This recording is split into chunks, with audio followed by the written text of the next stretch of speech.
وإذا بك ضاق الأمر فقل أنشدة أودت بالمهج يا رب فعجل بالفرج يا رب فعجل بالفرج.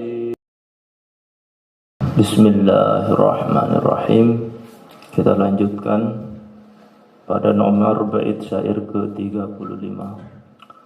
Ya Rabbi di'afun laysa lahum ahadun yarjuna ladal haraji. Ya Rabbi, wahai Tuhan kami, di'afun laysa lahum ahadun, tidak seorang pun dari hamba-hambamu yang lemah ini yarjuna dapat berharap ladal haraji ketika mereka berhadapan dengan fitnah dan malapetaka. Jadi kalau fitnah itu sudah datang, seakan-akan itu tindakan dan sikap kita di luar kendali usaha dan akal pikiran kita. Berapa banyak orang yang terjatuh dalam perbuatan dosa, setelah dia melakukannya seakan-akan dia tidak percaya dirinya bisa melakukan hal itu. Maka ketika orang itu jatuh, tersungkur, terjerembab di dalam fitnah, maka ketika itu tidak ada yang bisa diharapkan kecuali pertolongan Allah. Ya Allah. Ada seorang raja.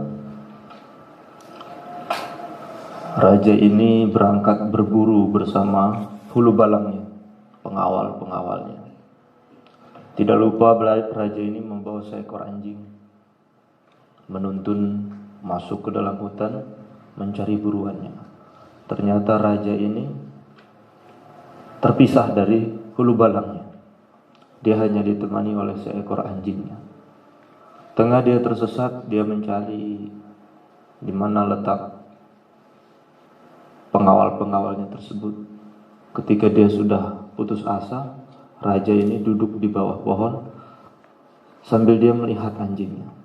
Tiba-tiba ada angin berhembus yang seketika membuat syahwatnya itu memuncak.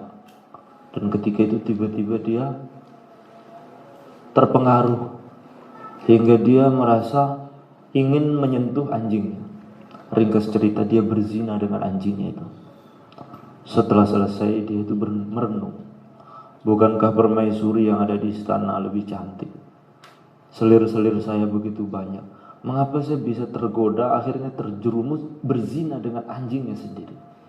Tidak lama kawanan hulu balang itu pun menemukan rajanya. Mereka pun pulang akhirnya ke istana. Sampai di istana, raja ini mengumpulkan para cendekiawan, ulama-ulama besar, berkumpul jadi satu membahas masalah ini.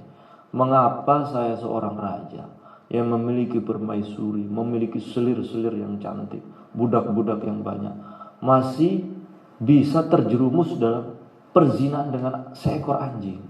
Ini ada apa? Maka raja memberi kesempatan mereka untuk merembuk apa sebabnya. Maka mereka pun berembuk, hari demi hari berlalu.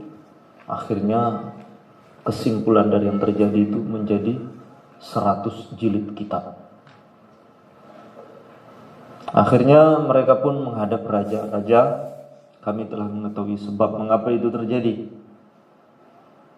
dan telah terangkum, terurai dengan begitu panjang lebar, dan sudah ditulis di 100 jilid kitab ini.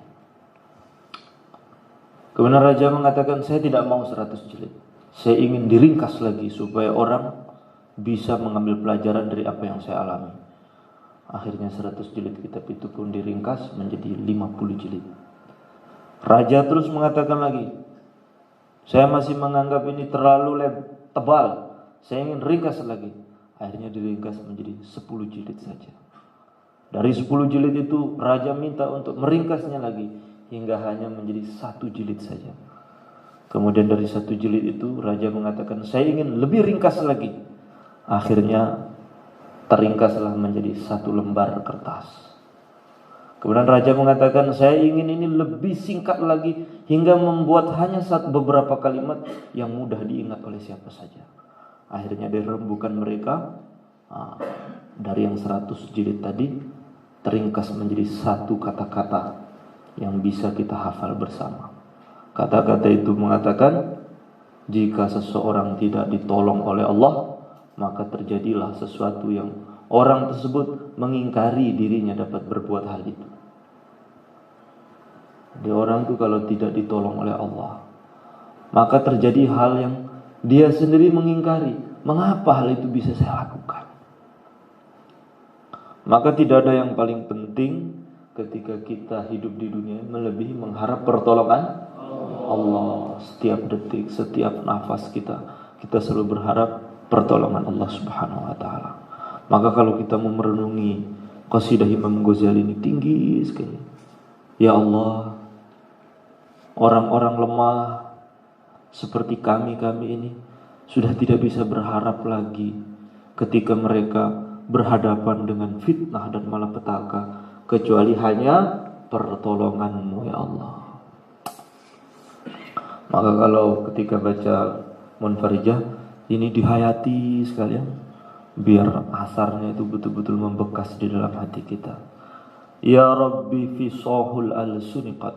Kita lanjutkan. Ya Rabbi, wahai Tuhan kami, fi sahul al-suni, orang-orang yang fasih lidahnya, qad adhau, mereka telah menjadi fi syiddati, menjadi berat berkata, keluh ketika mengeluarkan kata-kata, kalhamaji, tidak ubahnya bagaikan lalat-lalat kecil yang berterbangan. Jadi ketika orang itu mendapatkan ujian, malapetaka, maka orang-orang yang pandai berbicara, mengungkapkan isi hatinya, ketika itu dia keluh. Tahu keluh? Lidah itu gak bisa berkata-kata lagi. Antum pernah mengalami atau mungkin melihat orang-orang terdekat kita ketika ditinggal oleh orang yang dia cintai, entah itu ibunya, ayahnya, anaknya, atau istrinya. Ketika ditinggal pergi, kemudian kita bertanya, apa yang kau rasakan? Terkadang lidah itu gak bisa lagi berkata, kecuali hanya bisa diterjemahkan lewat air mata. Keluh rasanya.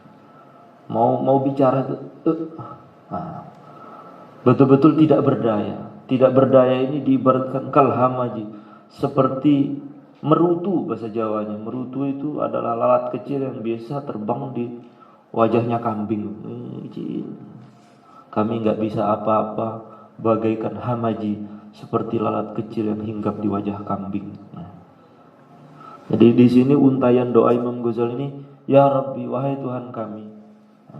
Kemudian Imam Ghazali mengeluarkan ungkapan, kami sudah gak bisa bicara lagi. Fisahul al-suni, orang-orang yang fasih lidahnya, qad adhau, mereka telah menjadi kalhamaji, seperti lalat kecil ketika ditimpai syiddah. Tidak bisa berbuat apa-apa. Lidah-lidah kami yang fasih telah menjadi berat dan keluh. Kami seperti lalat kecil yang tidak berarti dan tidak dapat berbuat apa-apa. As-sabiqu minna sara idza ya'du yasbiquhu dzul araji. Orang yang tercepat di antara kami menjadi kalah ketika berlari. Ia kalah karena didahului orang-orang yang memiliki derajat. Jadi araj itu ada orang yang memiliki derajat. Maksudnya apa ini? Kalau kita memerhatikan orang-orang yang kita anggap hebat amalannya sekarang ini, ternyata kalau disuruh tanding lari cepet-cepetan, siapa yang paling kuat amalannya, kalau kita bandingkan dengan amalan orang-orang dulu itu jauh ternyata. Ya. Orang-orang dulu itu ya zul araj, orang-orang yang memiliki derajat. Coba bayangkan, orang yang menghafal kitab Raudhah itu kitab fikih tebel. Dulu di zaman Imam Syaroni, orang sekarang ngafal Munfarijah aja. Hafal Munfarijah kamu. Udah hebat sekali. Dulu itu kitab Raudhah yang tebelnya segitu, kalau dihafal itu masih julukannya Himar Raudhah. Ini masih keledai Raudhah. Orang-orang yang kita anggap pinter, profesor, doktor, Coba kita adu dengan seorang ulama namanya Imam Ibnu Haddad yang menjadi guru besar di Madrasah Nizamiyah pada zaman Wazir Nizamul Muluk. Itu di sana itu ada perpustakaan besar terbakar. Namun santri-santri itu ya biasa-biasa saja. Maka Menteri Nizamul Muluk itu negur, kalian ini terbakar perpustakaannya tapi kok tenang-tenang saja. Maka santri mengatakan, tenang Tuan, kami masih memiliki guru Ibnu Haddad. Dia siap menyalin seluruh kitab yang terbakar di perpustakaan dengan hafalannya selama 3 tahun. Bayangkan, nyalin perpustakaan yang terbakar mengandalkan hafalannya. Ada sekarang yang seperti itu. Sak pinter-pinter itu kayaknya. Rumangsane wis paling pinter ijen. Ya. Jadi kalau kita as-sabiqu minna, orang yang tercepat di antara kita yang katanya punya kelebihan ini. Sora idza ya'du, kalau sudah lari balapan sama Zul Araji, orang dulu enggak ada apa-apanya. Lo yang begini lo mau doa. Artinya orang yang top di kalangan kita saja udah segampang aja. Ketua Mahabbetus Sholihin wes, aku dewe. Saya sendiri. Lo yo kesek gelimpung berhadapan karo sinyal lo sik gelimpung. Untuk menjaga diri supaya masih jatuh. Ya enggak? Nek wong sing paling top ya iku wis gak iso diandal nek amalan. Nek diadu karo wong-wong dikik, lah terus sing ora top kaya opo nek donga. Ngono lho.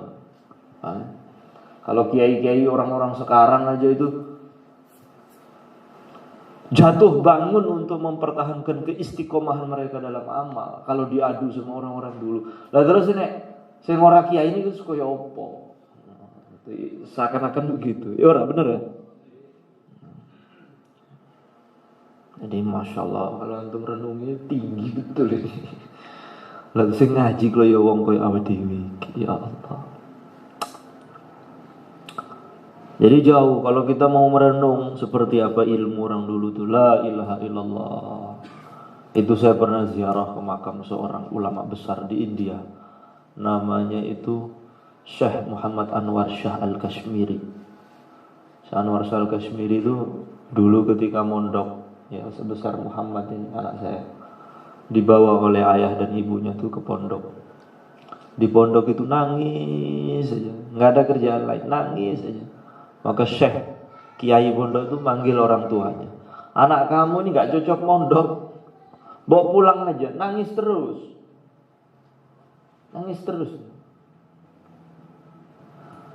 Tapi apa kata orang tuanya? Di rumah juga begini Syekh, nangis terus dia. Loh kok bisa gitu? Semenjak dia mengetahui setelah kehidupan ini ada surga dan neraka, dia nangis terus, takut masuk neraka. Cilik zaman ini sampai kayak ngono. Masya Allah. Cilik.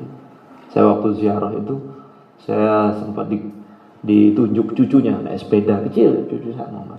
Itu kata teman saya Habib Zainal Abidin, Habib Ali Zainal Abidin. Itu putranya Syekh Anwar Shah Al-Kashmiri itu kalau membaca apa saja, sekali baca itu langsung hafal.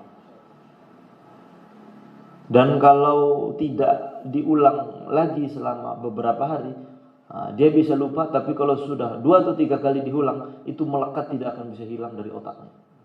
Saking cerdasnya. Lambahnya itu dulu, itu pernah diancam oleh Inggris. Ketika Inggris menjajah India, itu diancam. Kamu kalau macam-macam berontak kamu dengan pemerintahan Inggris di India, kami akan bakar kitab-kitab kamu. Maka beliau mengatakan, enggak usah kamu yang bakar, saya yang bakar. Seandainya seluruh kitab di India ini dibakar, saya mampu menyalinnya dengan hafalan saya. Wong biyen ki masyaallah. Ika pate-pate biyen saya menangi putu nih lagu. Makanya kitabnya Syarah Bukhari itu terkenal namanya Faidul Bari ala Syarhil Bukhari. Jadi orang-orang dulu tuh enggak tahu mbuh awak dhewe iki wis kulino mangan micin, goblok. Tapi rumangsane winter ini nangisor Imam Bukhari titik ngono. Nek diengkel nek diwarai sing bener ki lu ngengkel. Maka kita itulah pentingnya mahabbatus sholihin, cinta kepada orang soleh. Karena kalau kita lihat orang soleh itu masya Allah, ibadahnya, ilmunya, takwanya, waroknya, nggak ada apa-apanya sama orang-orang yang baik ya, yang kita anggap udah top seperti zaman kita orang ini. Wallahu a'lam bishawab wa ilaihil ma'ab.